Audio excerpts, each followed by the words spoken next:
this afternoon. And in the Parker Pen Trophy, Wasps beat another Gaelic outfit, Stade Francais. The English team's final try from Fraser Waters tied things up 35 points to 22. And it's a case of make mine a treble tonight for Dutchman Raymond van Barneveld. The self-proclaimed darts legend has become the Embassy World Champion for the third time after beating Welshman Richie Lambchop Davis by 6 legs to 3. And Barney also hit the financial bullseye, picking up a cheque for £50,000.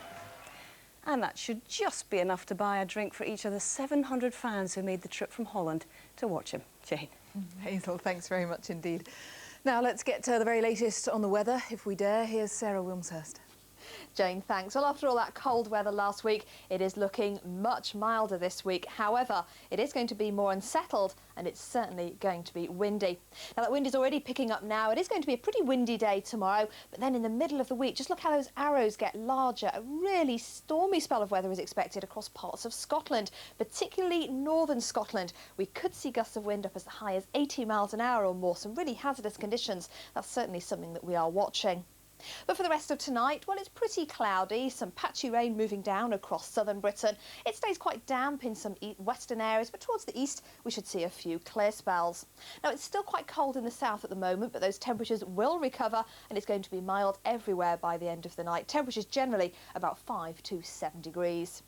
So a pretty cloudy day to come tomorrow. There will be just a little bit of brightness at times in some eastern parts, but towards the west, thicker cloud could give a little bit of patchy drizzle.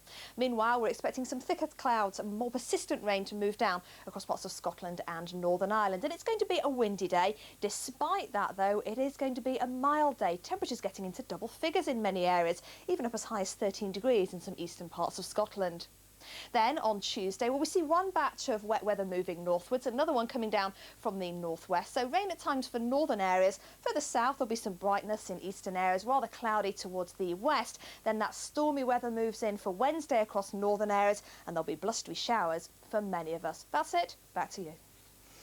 Sarah, thank you. A reminder of tonight's main story again. Cabinet Minister Clare Short has warned Tony Blair that Britain shouldn't support President Bush if he launches a strike on Iraq without fresh backing from the United Nations.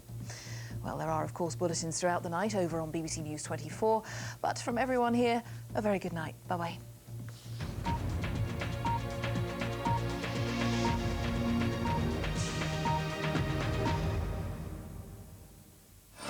Starting tomorrow morning from 6, join Nikki Campbell and Victoria Derbyshire for the new 5 Live breakfast.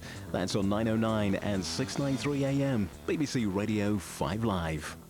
Go to bed at night and you set your alarm, you start thinking, oh, can I have an extra 5 minutes sleep? It's so pathetic, but it really matters. You're right, people are a little bit fragile in the morning. We all know that feeling. You don't want a hard news bulletin right in your face.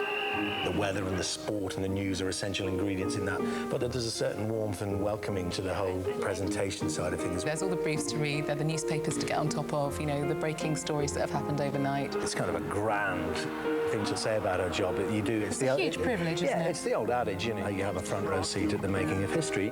Join Dermot Murnaghan and Natasha Kaplinsky on BBC Breakfast, weekdays from 6 to 9 a.m.